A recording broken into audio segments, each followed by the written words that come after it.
What's going on, everybody? Welcome to Alpha Reality. Look, I'm not going to waste your time with a long intro. You're here because you want to know. You're in that confusing, electric, anxiety-inducing space where you think you like someone and you think they like you back, but you're not sure.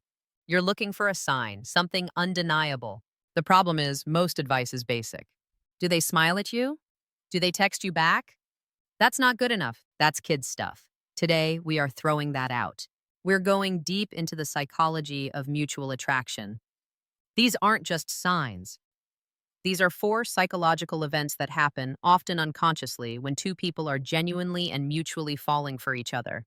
This is the stuff happening under the surface. This is the stuff that's hard to fake. And I want you to do me a favor. If any of these points make you think of that one specific person, I want you to hit that like button. It's a deal? Let's get into it. Sign one, the shift from mirroring to behavioral synchrony. You've all heard of mirroring.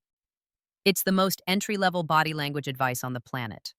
Someone leans in, you lean in, they cross their arms, you cross yours, and yeah, that's a sign of rapport. But when the attraction is mutual, something much deeper happens. It evolves from conscious or semi-conscious mirroring into what psychologists call behavioral synchrony or limbic resonance. This isn't just you copying them. This is your nervous systems attuning to each other. Think about it like this. Mirroring is like two people playing the same song, one after the other. Behavioral synchrony is like two musicians hitting the same note at the exact same time, instinctively, creating harmony. It's an unconscious emotional and biological dance. This stems from our limbic system, the emotional center of our brain. When you're deeply connected and attracted to someone, your brains literally try to get on the same wavelength. This is where you'll see things that are impossible to plan. You'll both reach for your drink at the exact same second. You'll both laugh and then stop laughing at the same precise moment. You'll shift your posture simultaneously, as if tied by an invisible string. A great example of this is in conversation. You'll find your speech patterns start to match. Not just the words you use, but the rhythm, the cadence, the volume. One person gets quiet and intense, and the other person instinctively leans in and matches that intensity. It's this nonverbal, biological click. This is limbic resonance. It's the idea that two people's emotional states can literally regulate each other. When they're anxious, you feel a tension. When they're happy, you feel a genuine lift. You're not just observing their emotion, you're experiencing it with them. So, here's what you look for. Stop trying to see if they copy you. That's a power move. That's manipulation. Instead, look for the moments of jinx.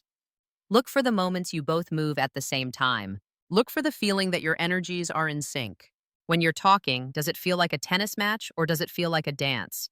A tennis match is turn-based. A dance is fluid and synchronous. When you find yourself moving and feeling in lockstep with someone without even trying, that is a massive, undeniable sign that the attraction is deep, biological, and mutual.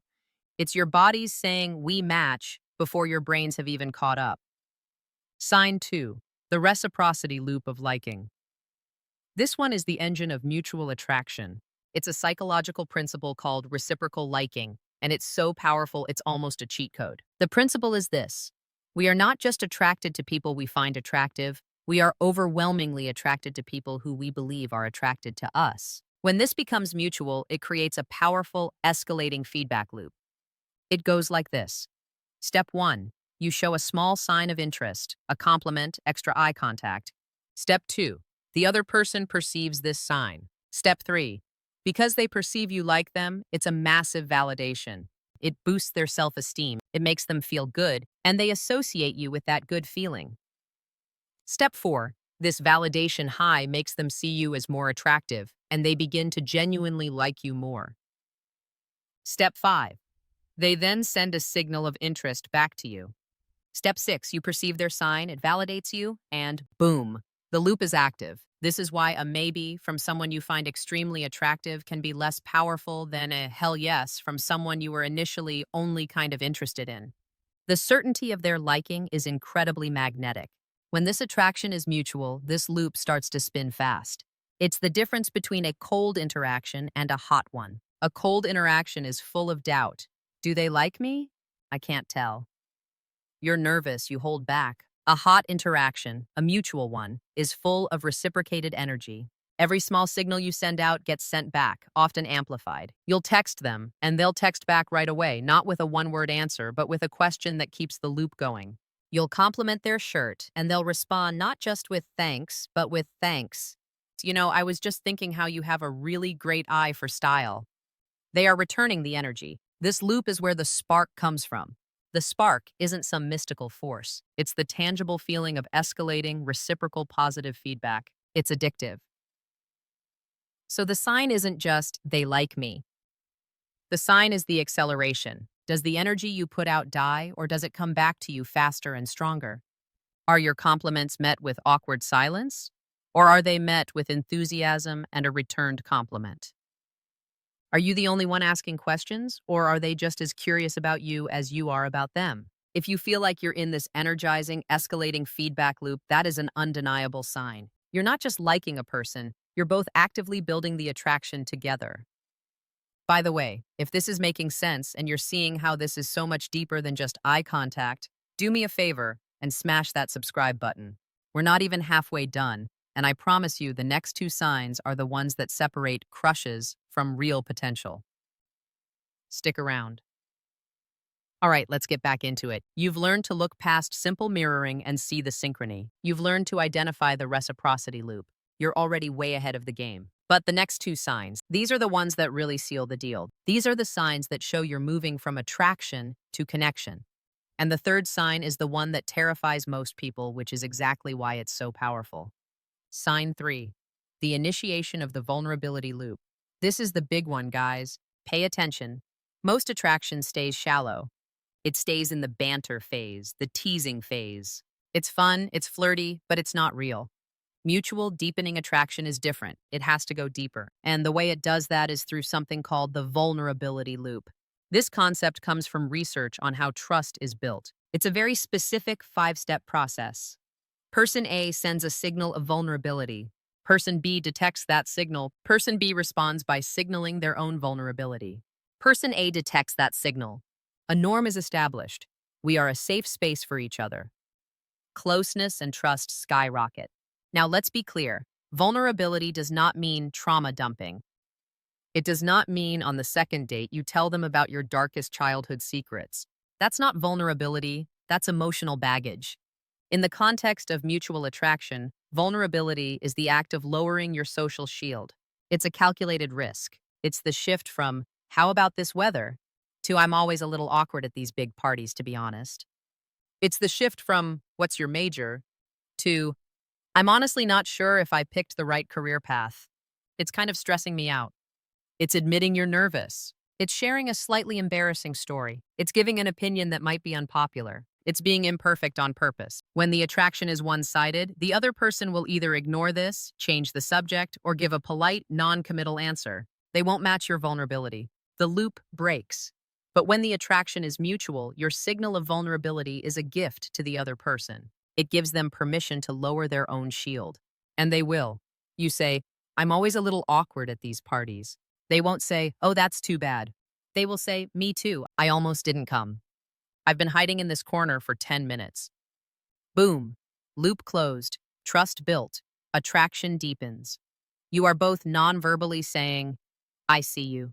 You're not perfect. I'm not perfect. And that's not only okay, it's what I like about you. So look for this. Are your conversations stuck on the surface, just facts and jokes? Or have one of you dared to be real? And when you did the other person meet you there? Did they reciprocate the vulnerability? When you find someone who not only accepts your vulnerability but matches it, that is one of the most undeniable signs in the world that this is real. I'm genuinely curious. Have you ever experienced this? Have you ever felt that click when someone matched your vulnerability? Let me know in the comments. I'm reading all of them. This is a huge one, and I want to know your stories. Sign 4, the unconscious shift to we framing and future pacing. Our final sign is the most subtle, but it's a massive indicator of a person's cognitive shift. It's what happens in their brain when they stop seeing you as a separate, independent person and start, unconsciously, to see you as a pair. This is we framing. Listen to the pronouns people use. When they're just friends, they'll tell a story and say, I went to this thing and you were there. When the attraction is mutual and deepening, the language changes. Without even realizing it, they'll start saying, we. Remember that time we saw that weird thing in the park? I was telling my friend about that restaurant we talked about. What are we going to do this weekend? Even when no plans have been made. This we framing is a psychological slip of the tongue. It reveals that in their mental model of the world, you and I are already a functional unit. They are team building. It's an unconscious signal that they've included you in their identity. This goes hand in hand with a concept called future pacing. This isn't just them asking you on a date for Friday. That's overt. This is more subtle. This is them inserting the idea of a shared future into the conversation, often in very small, hypothetical ways. It sounds like, oh, you've never seen that movie? Oh, we have to watch that. It sounds like, there's this amazing taco place that opens up in the summer. We'll have to go when it gets warmer. It sounds like, next time we hang out, we should. See? It's not a high pressure, will you be my partner?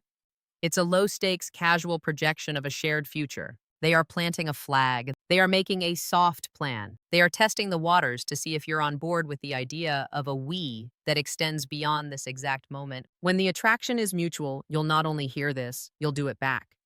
They'll say, we have to go to that taco place. And you'll say 100%, and we'll have to get you're both co-creating a hypothetical shared future.